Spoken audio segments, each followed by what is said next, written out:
क्या ईरान की मिसाइलें अब यूरोप तक पहुंच सकती हैं? क्या बर्लिन, पेरिस और लंदन जैसे शहर अब खतरे में हैं? और क्या दुनिया एक बड़े युद्ध की ओर बढ़ रही है? आज हम आपको बताएंगे इस पूरी कहानी की सच्चाई। पार्ट वन, क्या हुआ था? हाल ही में ईरान ने हिंद महासागर में स्थित डियागो गार्सिया की ओर लंबी दूरी की बैलिस्टिक मिसाइलें दागने की कोशिश की। यह हिंद महासागर में वही जगह है जहां अमेरिका और ब्रिटेन का एक बेहद अहम सैन्य अड्डा मौजूद है।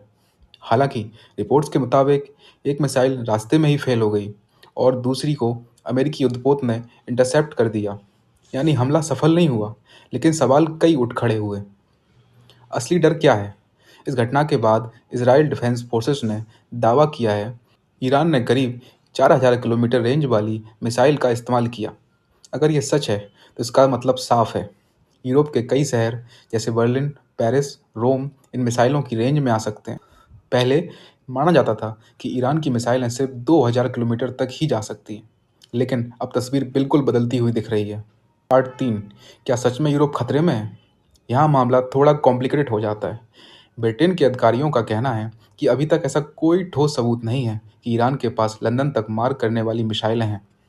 वहीं कुछ रक्षा विशेषज्ञ मानते हैं कि अगर मिसाइलें 3800 किलोमीटर दूर टारगेट तक पहुंचने की कोशिश कर सकती हैं, तो भविष्य में और लंबी दूरी संभव है।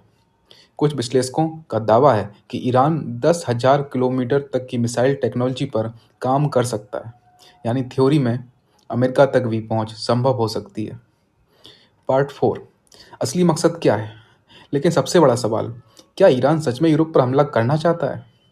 कई विशेषज्ञ कहते हैं नहीं। उनके मुताबिक यह हमला एक संदेश था, एक चेतावनी और ताकत का प्रदर्शन। यानी हम कर सकते हैं, लेकिन अभी करना नहीं चाहते। इसे रणनीतिक भाषा में डेटरेंस कहा जाता है। तो क्या दुनिया एक बड़े युद्ध के करीब है? सच ये है कि खतरा पूरी तरह साफ नहीं है। दावे भी हैं और शक भी। और सच शायद इन दोनों के बीच कहीं है। लेकिन एक बात तय है, ईरान की मिसाइल क्षमता को अब दुनिया हल्के में नहीं ले रही है। अगर आप ऐसे ही डीप और सच्ची खबरें चाहते हैं तो चैनल को सब्सक्राइब जरूर करें।